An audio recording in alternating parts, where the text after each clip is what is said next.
to the Daily Dose. I'm Jeff Smith today, filling in for Yael Levine. It is time in a little moment for our segment, Nasty Women, where we'll bring you stories of powerful, inspiring, memorable women from around the world. Bianca Zanini, one of our international correspondents, will bring that to you. And we're also joined in studio by Noga Cohen, a columnist for ynet that focuses primarily on feminism and women's rights and women's issues. Noga, we'll talk about Ivanka Trump here because wherever President Trump goes with his family, of course, he was here in Israel for a very jam-packed 27 hours. Wherever he goes with Ivanka, it seems that Ivanka is generating just as much coverage, headlines, controversy as her father. Let's take a moment now to hear a little bit from Ivanka Trump, the first daughter.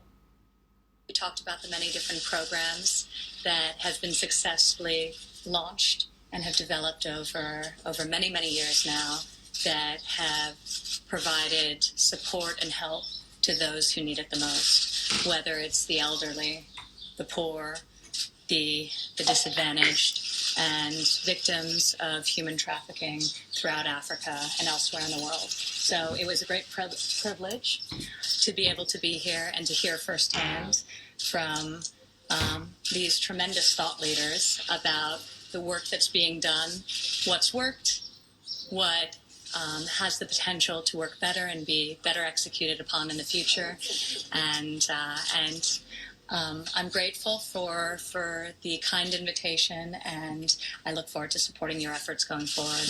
I think now we're going to go and meet with some remarkable women who are testament to strength, faith, perseverance in the face of unspeakable adversity and challenge. All right, no, we should point out Ivanka's not just the first daughter. She is an official White House advisor. She has her own staff.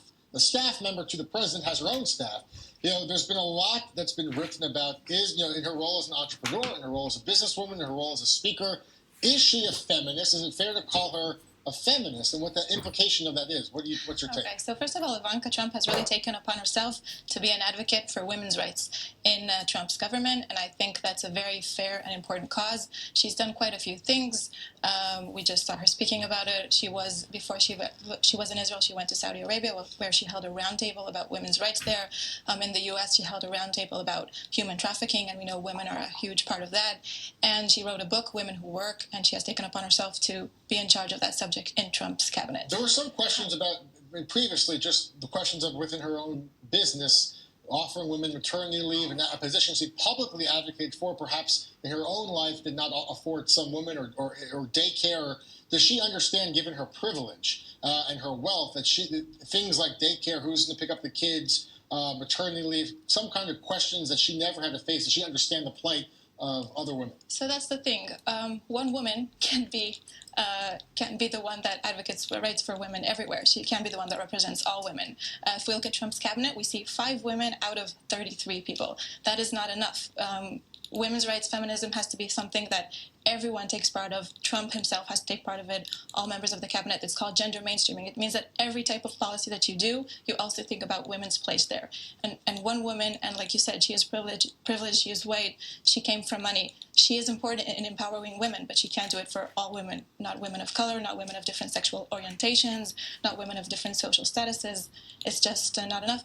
And we have to point out that, ironically, she is advocating, for example, against human trafficking, but her father, at the same time, imposed a global gag, which basically means that women in third world countries will not get health treatment if their clinics support abortions. So these are the women that will become the victims of human trafficking themselves later on. I mean, you can't promote one thing and then the administration itself is doing something else. But she has the ear of her father. I guess in terms of future policy, she hopes to make a difference. That's what we don't know. I mean, she claims she does, but then he speaks about Hillary Clinton and she doesn't say anything. He said, like, the Nasty Woman. This amazing segment is called Nasty Woman just because of what President Trump said before he was president to Hillary Clinton, and she never said anything about that. She never said anything about the tapes.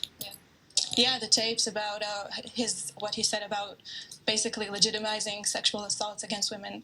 She's never raised her voice about that, so I don't know where she is in those issues. She justifies that. Basically. A very interesting and lightning rod for controversy wherever she goes. People pay attention to what Ivanka does, what she wears, what she says, who she speaks with.